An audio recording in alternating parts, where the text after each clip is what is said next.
ఆ దుండగులు అన్నపూర్ణ స్టూడియోపై భారీ కుట్ర చేశారా? బిగ్ బాస్ సీజన్ 7లో పల్లవి ప్రశాంత్ని విన్నర్గా ఉండకపోతే అన్నపూర్ణ స్టూడియోని బాంబులతో పేల్చేసేవారా అంటే అవునని సమాధానం ఇస్తున్నారు కొంతమంది సినీ రాజకీయ విశ్లేషకులు. ఇక ఇదే అంశానికి సంబంధించి మనతో మాట్లాడేందుకు ప్రముఖ సీనియర్ జర్నలిస్ట్, ప్రముఖ రాజకీయ విశ్లేషకులు సిఎస్ రావు గారు మనతో ఉన్నారు. ఆయనతో మాట్లాడదాం. Sir hi sir. Hello Krishna. Sir, ఆ దుండగులు అన్నపూర్ణ స్టూడియో మీద భారీ కుట్ర చేశారని, ఒకవేళ గనక బిగ్ బాస్ సీజన్ 7 విన్నర్గా పల్లవి ప్రశాంత్ని గనక ప్రకటించి ఉండకపోతే బాంబుల దాడి చేసేవాళ్ళు అన్నపూర్ణ స్టూడియో మీద అంటూ కూడా ఒక వార్త ఇప్పుడు హల్చల్ చేస్తుంది.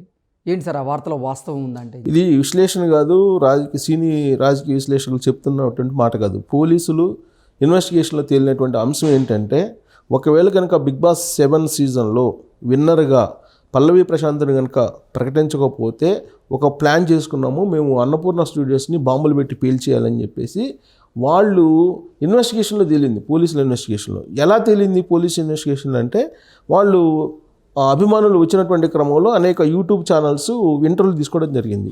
తీసుకుంటున్నటువంటి సందర్భంగా చాలామంది అక్కడ ఉండేటువంటి అభిమానులు, పల్లవి ప్రశాంత్ అభిమానులు చెప్పినటువంటి మాట ఏంటంటే, మేము బాంబులు పెట్టి పేల్చేస్తాం, మేము ప్లాన్డ్గా వచ్చేసాం. సో కాబట్టి ఒకవేళ కనుక విన్నర్గా కనుక ప్రకటించకపోతే అరాచకాలు సృష్టిస్తాం, భయానిక వాతావరణం సృష్టిస్తాం అని చెప్పి వాళ్ళు హెచ్చరిస్తూ ఇంటర్వ్యూలు ఇచ్చారు. సో వాటిని పోలీసులు సీసీ కెమెరాలు మొత్తం ఇన్వెస్టిగేషన్ చేసి అన్నపూర్ణ స్టూడియోస్ చుట్టుపక్కల ఉన్నటువంటి సీసీ కెమెరాలన్నింటినీ కూడా తీసుకొని ఆ సీసీ కెమెరా ఫుటేజ్ని అనలైజ్ చేసిన తర్వాత ఎవరెవరైతే యూట్యూబ్ ఛానల్స్కి ఇంటర్వ్యూస్ ఇచ్చారో వాళ్ళందరినీ ట్రేస్అవుట్ చేశారు. ట్రేస్అవుట్ చేసి వాళ్ళు ఇన్వెస్టిగేషన్ చేశారు. ఇన్వెస్టిగేషన్ చేస్తే మొత్తం 16 మందిని అదుపులోకి తీసుకున్నారు. వాళ్ళల్లో 3-4 జునైల్, అంటే మైనర్స్. సో మైనర్స్ కాబట్టి జువనైల్ దానికి పంపించేశారు. సో మిగతా 16 మంది ఉన్నట్టు వాళ్ళని ఆల్రెడీ రిమాండ్కి పంపించారు. సో రిమాండ్కి పంపించడానికి ముందు పోలీసులు అదుపులోకి తీసుకుని విచారించినటువంటి సందర్భంగా బయటపడినటువంటి అంశం ఏంటంటే, అన్నపూర్ణ స్టూడియోస్ను బాంబులతో పేల్చేయడానికి ప్లాన్ తోటి వచ్చారు, విన్నర్గా ప్రకటించకపోతే పల్లవి ప్రశాంత్ని అనే ఇంటర్వ్యూస్. అంటే దీనంతని, ఈ ఎపిసోడ్ అందరినీ కనుక చూస్తే బహుశా ఈ బిగ్ బాస్ యాజమాన్యం ఎవరైతే ఉన్నారో, నిర్వాహకులు ఎవరైతే ఉన్నారో వాళ్ళు వీళ్ళ బెదిరింపులకి భయపడి అతన్ని విన్నర్గా ప్రకటించారా, లేదంటే రన్నర్ ఉన్నాడు కదా, యాక్చువల్గా రన్నర్ అమర్దీప్.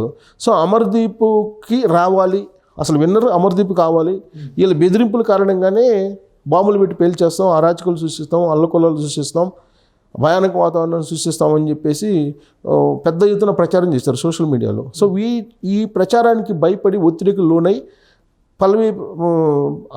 పల్లవి ప్రశాంత్ని విన్నర్గా అనౌన్స్ చేశారా అనేటువంటి డౌట్ ఇప్పుడు వస్తుంది.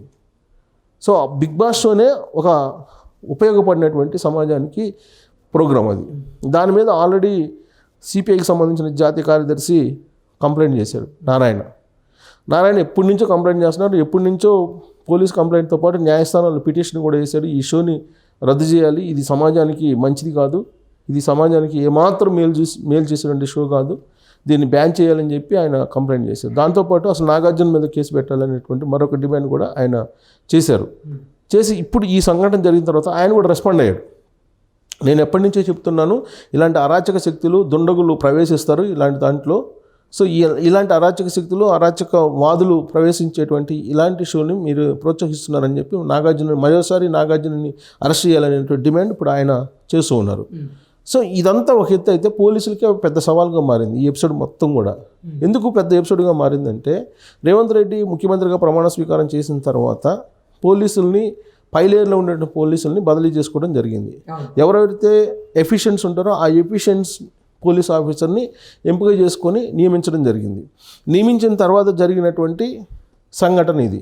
సో ఈ సంఘటన మీద అందుకే పోలీసులు చాలా సీరియస్గా ఉన్నారు. దాని మీద ఇన్వెస్టిగేషన్ కూడా చాలా వేగంగా చేస్తూ ఉన్నారు. అసలు వీటి వెనక ఎవరున్నారు?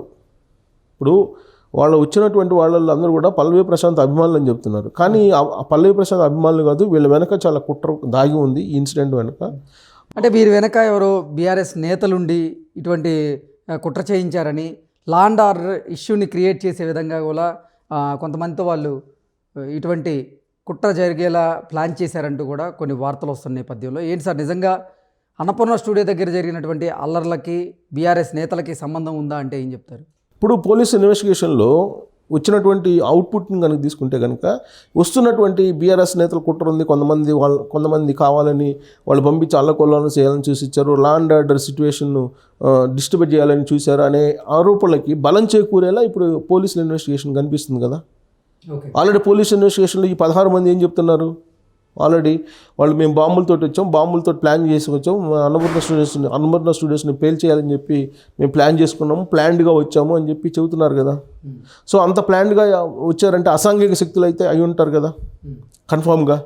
సో అలాంటి అసాంఘిక శక్తుల్ని వచ్చారు అని అంటే అసాంఘిక శక్తుల వెనుక ఎవరో ఒకరు లేకపోతే, పొలిటికల్ ప్రోద్బలం లేదంటే పొలిటికల్ అండా లేకపోతే, ఒక పెద్ద అండ, బలమైనటువంటి అండ లేకపోతే వాళ్ళు అంత ధైర్యంగా అక్కడికి వచ్చి అల్లకొల్లను ఎలా సృష్టిస్తారు? అక్కడ జరిగినటువంటి సంఘటనలాగా కనిపించిందా నీకు? అక్కడ ఆల్రెడీ ఉన్నావు కదా. లేదు, మీడియా వాళ్ళ మీద దాడి చేశారు, పోలీసుల మీద రాళ్ళు రువ్వారు. ఆ దాడిలో మీడియా ఒక పర్సన్ కెమెరామ్యాన్కి కాలు ఇరిగింది, చాలా గందరగోళం. పోలీసుల మీద రాళ్ళదాడి చేసే స్థాయికి వాళ్ళు వెళ్ళారని అంటే వాళ్ళు ఎంత అరాచక శక్తులు అయి ఉండాలి, అసాంఘిక శక్తులు అయి ఉండాలి. మామూలు అభిమానులు అలాంటి చేయరు. బస్సులను ధ్వంసం చేశారు, కార్లను ధ్వంసం చేశారు, అక్కడికి వచ్చినటువంటి పబ్లిక్ కొట్టారు, అంతేనా కదా. కనిపించినట్టు కొట్టారు, మహిళల మీద రకరకాల దాడులు చేశారు, బైకుల్ని పగలగొట్టే ప్రయత్నం చేశారు, లైంగిక దాడులు చేశారు మహిళల మీద. ఒక అరాచకం అయితే సృష్టించారు కదా. సో ఇలాంటి అరాచకం ఎవరు సృష్టిస్తారు? అసాంఘిక శక్తులు తప్ప ఎవరైనా సృష్టిస్తారా? అదేమంటే ఇతనేం చెప్తాడు, పల్లవి ప్రశాంత్ రైతు బిడ్డ అని చెప్తాడు. రైతు బిడ్డ విన్నర్ అయితే తట్టుకోలేక ఇలాంటి ప్రచారం చేస్తున్నారని చెప్పి ఒకటి చెప్తున్నారు. రైతు బిడ్డ అనేటువంటి ఒక ట్యాగ్ లైన్ తోటి అతను సింపతి గెయిన్ చేసేటువంటి ప్రయత్నం చేస్తున్నారు, కానీ దాని వెనక ఒక పెద్ద కుట్ర ఉందని చెప్పి ఇప్పుడు పోలీసులు అనుమానిస్తున్నారు. ఇన్వెస్టిగేషన్లో కూడా తేలింది. మరి ఇప్పుడు ఇతను ఏం చేయాలి? ఆల్రెడీ రిమాండ్లో ఉన్నాడు. అతని మీద చాలా ట్రోల్ కూడా అవుతుంది. రైతు బిడ్డ ఎవరు కాదు, పల్లెటూరులోంచి వచ్చిన ప్రతి ఒక్కరు రైతు బిడ్డే. అంతే, అందరు రైతు బిడ్డలే కదా.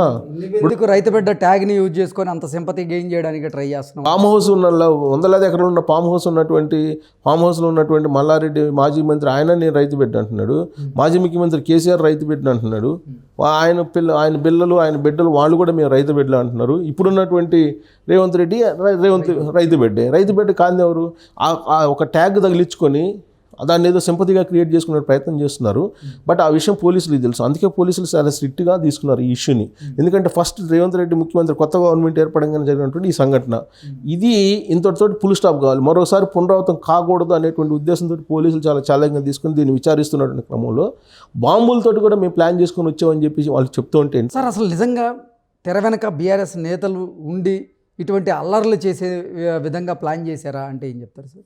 అంటే వీళ్ళు చెప్తున్న దాని ప్రకారం ఇప్పుడు మామూలు అభిమానులు అయితే కనుక బాంబులు ప్లాన్ చేసాం మేము ఆ స్టూడియోని పేల్ చేయడానికి, అంత ధైర్యం చేయరు. ఇప్పుడు ఆ విధంగా మేము స్టూడియోని పేల్ చేస్తామని చెప్పి చెప్తున్నారంటే ఎంతో వెనక బ్యాక్గ్రౌండ్ ఉంటేనే కదా ఆ విధంగా చెప్తారు. భయంకరమైన స్కెచ్, భయంకరమైన కుట్ర చేసి ఉంటేనే. ఇప్పుడు మామూలు వాళ్ళకి అలాంటి ఆలోచన అయితే రాదు కదా. మామూలు అభిమానులు ఉంటారు, ఒకవేళ ఏదైనా అభిమానంతో ఏదైనా చేసినా కానీ ఏదైనా కొంచెం నెట్టుకోవటమో ఘర్షణ పడటం ఇలాంటివి చేస్తారు, కానీ ప్లాన్డ్గా స్టూడియోని కూడా బాంబ్ బ్లాస్ట్ చేయడానికి పేల్చివేయడానికి సిద్ధపడ్డామని చెప్పి వాళ్ళు ఇంటర్వ్యూలో చెప్తున్నారు కదా. ఫుటేజ్ కూడా పోలీసులు తీసుకున్నారు. సో అంత చేశారంటే దీని వెనుక ఖచ్చితంగా ఒక భారీ కుట్ర ఉండి ఉంటుంది. దాంట్లో మరి బీఆర్ఎస్ పార్టీ నేతలు ఉన్నారా, లేదంటే బీఆర్ఎస్ పార్టీకి సంబంధించినటువంటి ఒక పెద్ద నాయకుడే దీన్ని అంతా ఆపరేషన్ చేశాడా, ఇలాంటి అనుమానాలు వస్తున్నాయి.